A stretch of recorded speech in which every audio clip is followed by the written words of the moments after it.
One day, a wealthy couple is invited to give a speech at my university. My childhood sweetheart, Henry McGregor, tugs me along, eager for us to sneak out to the cafeteria and do some part-time work. He tells me to go grab the empty bucket from the shelf. But just as I take a step, a flood of messages suddenly appears in front of my eyes. Don't touch that bucket. It's filled with scalding soup that Henry prepared. He wants to ruin your face. 3 years ago, Henry had his first love impersonate you, becoming the long-lost daughter of the Wright family. Now he plans to disfigure you so you'll never be able to return. You'll endure severe burns all over your body and undergo countless skin grafts. In the end, the fake heiress will poison you by swapping your medicine. Meanwhile, that scumbag will marry into the Wright family. Along with the imposter, they'll drain the Wrights of everything they have. You need to go back right now and let Mrs. Wright see your face. This is your only chance to reclaim your rightful place as their daughter. At that moment, I hear Henry urging me again to hurry and move the bucket. As I glance at the flood of messages once more, I freeze, stopping dead in my tracks. Penelope, why are you zoning out? Hurry up and bring the bucket over. I can't carry it myself. Henry McGregor was my childhood sweetheart of 18 years. He stood about 30 feet away, holding 2 heavy bags of potatoes.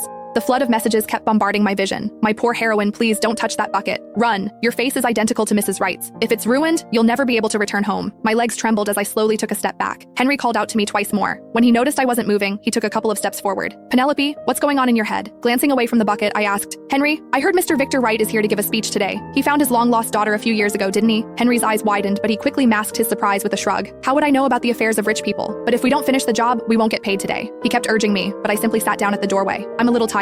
Can I rest for just 2 minutes? Henry's anxiety grew. You can rest after moving the bucket. The more anxious he got, the more suspicious I became. Ignoring him, I took out my phone and quickly searched online. Sure enough, I found the Wright family's news from 3 years ago. The young woman crying in Ursula Wright's embrace was none other than Clara O'Malley, our childhood friend. It made sense now why Clara had changed her last name to Wright just as freshman year started. She had even told me it was because a fortune teller had advised her to do so. Biting my lip, I held out my phone to Henry, who was still pressing me to move the bucket. Isn't this Clara? Henry swallowed hard, avoiding my gaze. I guess so, but I've been busy with work. I don't have time to worry about such trivial things. Now, hurry up and move the bucket, will you? Once we're done, I'll take you out for some crawfish. Why was he changing the subject? It was obvious he was hiding something. It felt like my heart was being ripped from my chest. I was just 2 years old when I was abducted. A year after arriving at my new home, my adoptive parents abandoned me. It was at the orphanage where I met Henry. He was the same age as me. We grew up together as childhood sweethearts and eventually found ourselves at the same university. Over the years, he took great care of me. He'd save up to buy me snacks and even took me out during the holidays. When my classmates teased me for being an orphan, he took up martial arts just to protect me. He even pinned down the ones who bullied me and made them apologize. 5 years ago, he gave me a bouquet of roses and confessed his feelings.